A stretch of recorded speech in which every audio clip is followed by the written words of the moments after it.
اور اس وقت کو بھی یاد رکھو جب اللہ فرمائے گا کہ اے عیسیٰ ابن مریم، کیا تم نے لوگوں سے کہا تھا کہ اللہ کے سوا مجھے اور میری والدہ کو معبود مقرر کرو؟ وہ کہیں گے کہ تو پاک ہے، مجھے کب شایع تھا کہ میں ایسی بات کہتا جس کا مجھے کچھ حق نہیں۔ اگر میں نے ایسا کہا ہوگا تو تجھ کو معلوم ہوگا، کیونکہ جو بات میرے جی میں ہے تو اسے جانتا ہے، اور جو تیرے جی میں ہے اسے میں نہیں جانتا۔ بے شک تو علام الغیوب ہے۔ میں نے ان سے کچھ نہیں کہا بجز اس کے جس کا تو نے مجھے حکم دیا، وہ یہ کہ تم اللہ کی عبادت کرو جو میرا اور تمہارا سب کا پروردگار ہے، اور جب تک میں ان میں رہا ان کے حالات کی خبر رکھتا رہا۔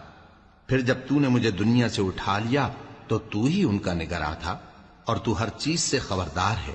اگر تو ان کو عذاب دے تو یہ تیرے بندے ہیں، اور اگر انہیں بخش دے تو تیری مہربانی، اس لیے کہ تو ہی غالب ہے، حکمت والا